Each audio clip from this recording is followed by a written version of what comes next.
foreign investors struggling to expand their global reach is trying to enter India, but not everyone in India is happy about it. Presence of foreign investor in retail eventually undermine the smaller retailers which dominate the country.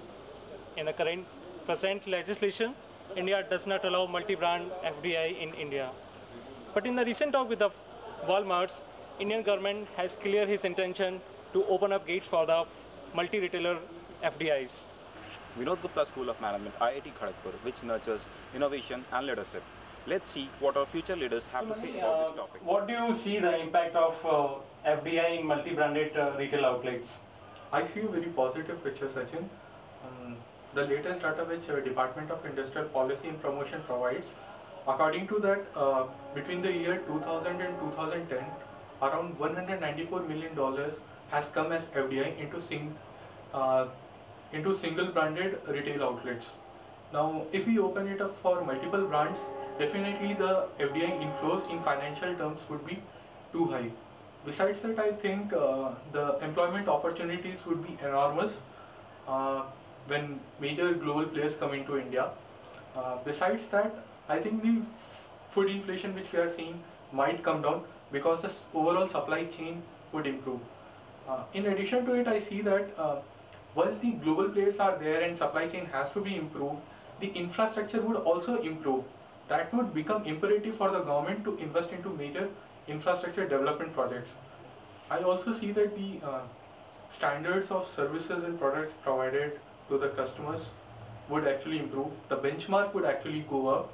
This would improve the efficiency of the local players also.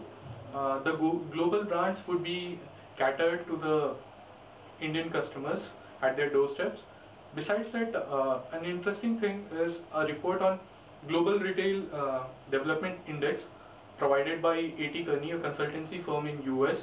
It states that in last 5 years, it's the 4th time that India has emerged as the most attractive investment place for retail sector among the 30 emerging Wal-Mart and Tesco is pitching in for multi-brand FDIs.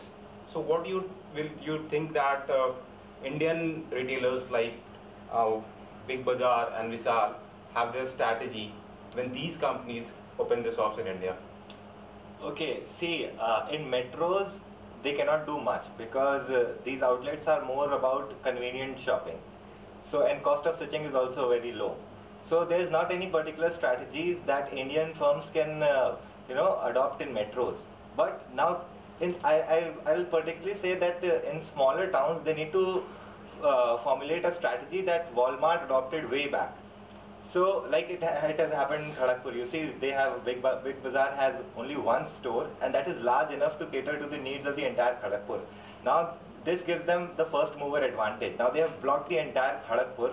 Now no other player would find it worth investing in Kharagpur because there is already one outlet that is serving the entire. What will happen when international retail giants will come to India on the life of people living on the street, hawkers and the roadside kirana stores? As far as the people at the bottom of the pyramid would be affected, let me shed you some facts. India, the mom and pop stores of India, the density of them is the highest in the world, and also the organized retail sector in India is about 3 to 5%.